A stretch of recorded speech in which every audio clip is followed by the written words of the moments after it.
राजा शिवी की कथा आप सुनिए इसी इस भाव में कि कितना राजा शिवी ने किस प्रकार से शरणागति की रक्षा के लिए अपना शरीर तक दान देने के लिए तैयार हो गए थे।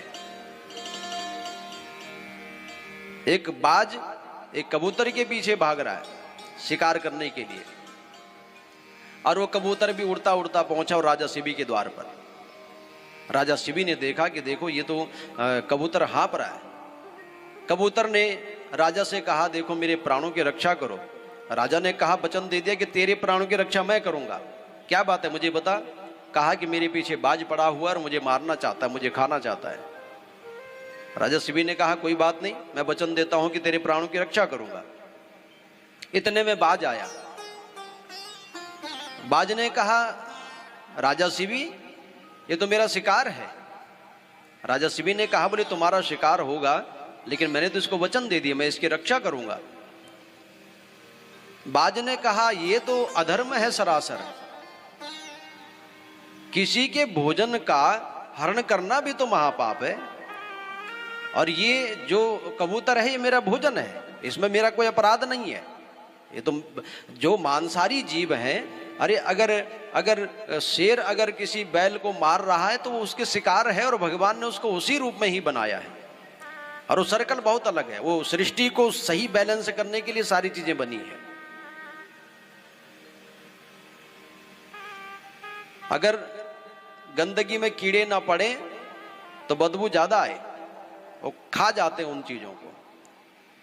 तो एक सर्कल परमात्मा ने ऐसा बनाया कि मांसाहारी शाकाहारी सर्वहारी, ताकि बैलेंस बना रहे। तो राजा शिवी से बाज ने कहा बोले देखो महाराज आपने एक दया तो दिखा दी, लेकिन दूसरे को तो आपने भोजन से वंचित कर दिया है।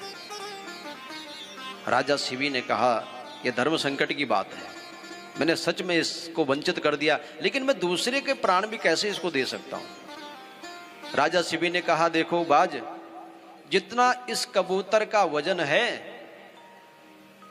उतना मैं अपने शरीर का मांस तुम्हें दे देता हूं, जितना इसका वजन है। बोले ठीक है मुझे तो अपना पेट भरना है, आप जो मर्जी करो। राजा शिवी ने तलवार मंगाई, एक हाथ काटा, तराजू के एक पल्ले पर कबूतर को बिठाया और दूसरे पल्ले पर अपना हाथ रख दिया। कबूतर का वजन भारी, कबूतर जमीन से ऊपर ही ना उठे। राजा शिवी ने दूसरा हाथ भी कटवा दिया अपना। सैनिक को कहा दूसरा हाथ काटो, रखो इसके ऊपर। सारा समाज देख रहा है, सारा परिकर देख रहा है राजा का कि ऐसा भी कोई एक शरणागति के लिए कोई ऐसा कर सकता है क्या। हम तो कोई मांगने वाला आ जाए तो उसको एक मुट्ठी चावल न दे, जो शरणागति आया है।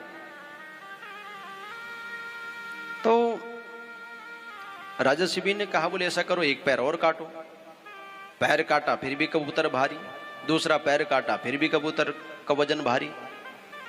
अंततः राजा शिवी ने कहा वचन दिया है। सैनिक को कहा बोले मेरी गर्दन काट करके पूरा शरीर ही इस तराजू के ऊपर रख दो, इस पल्ले के ऊपर रख दो। और जैसे ही वो सैनिक तलवार लेकर के आगे बढ़ा, उसके हाथ कांप उठे। राजा ने कहा ये मेरा आदेश है, तुम्हें मानना पड़ेगा। और जैसे ही गर्दन काटने लगे उतने में ही उस बाज से भगवान नारायण प्रकट हो गए। कहा बोले अपनी शरणागति के रक्षा के लिए इतना कर सकते हो, सच में तुम धन्य हो। तो शरणागति की रक्षा न करना भी महाअधर्म है, उससे यश क्षीण होता है।